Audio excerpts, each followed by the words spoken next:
This is the topical knowledge video for Module 5, focusing on the types of agreements and contracts.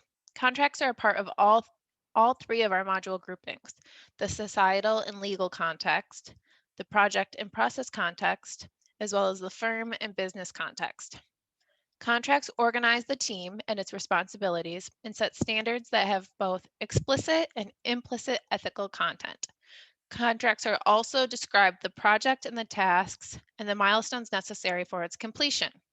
They also describe the financial details of how the architect is compensated for its services, along with itemizing other business requirements that the firm must live with long after the project is complete.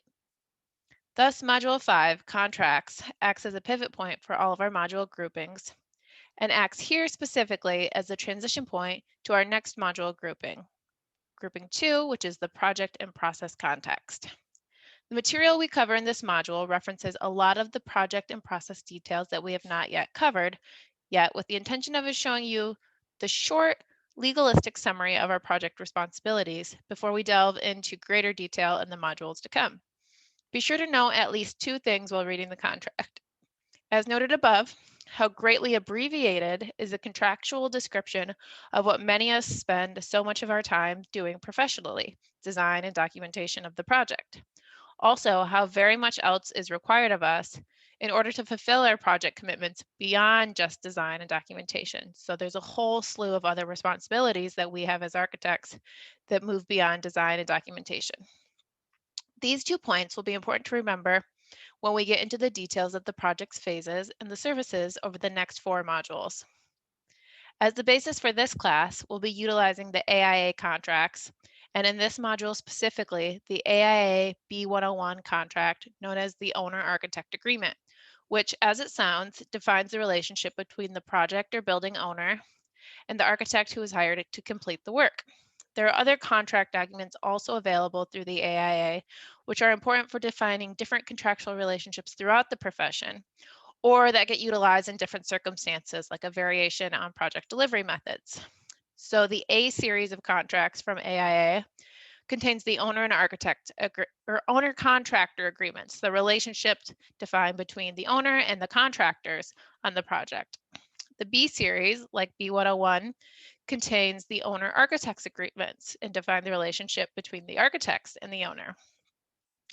The C series contains other agreements, so things like joint ventures, teaming agreements, other owner consultants agreements, as well as the CM as advisor project method, and things like digital data licensing agreements.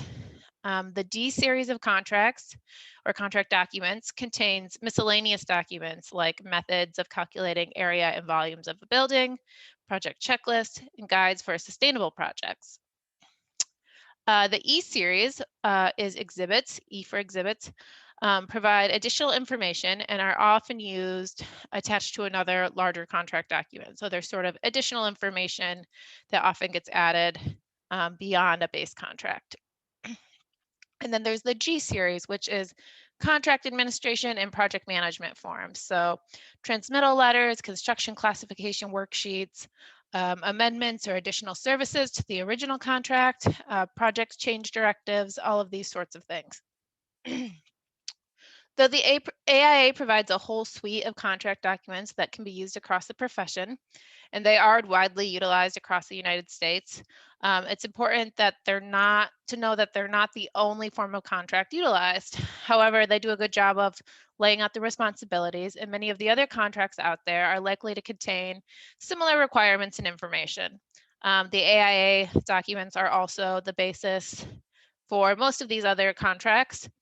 And there are also any of the questions related to contracts, agreements, or relationships that are a part of the architectural registration exams will be based on these AIA documents. Some firms prefer to use their own contracts developed by their own legal teams, or sometimes larger clients or educated clients that have commissioned architectural projects frequently will have their own contracts that they insist on using. So if you're given a contract that you're not familiar with, it's important to consider it carefully and probably have your own legal representation consider it as well, as it establishes your responsibilities and liabilities as you move forward with that project. So other countries And other architectural professional organizations in those countries have their own suites of contracts as well. So Canada uses the Royal Architectural Institute of Canada as their professional organization, and they have their own set of contract documents. And then RIBA, or the Royal Institute of British Architects, has their own suite of contract documents as well. So if you're practicing elsewhere outside of the United States, I encourage you to look up and consider if your own professional organization has a similar suite of contract documents that get utilized, or what it is that they're using in practice.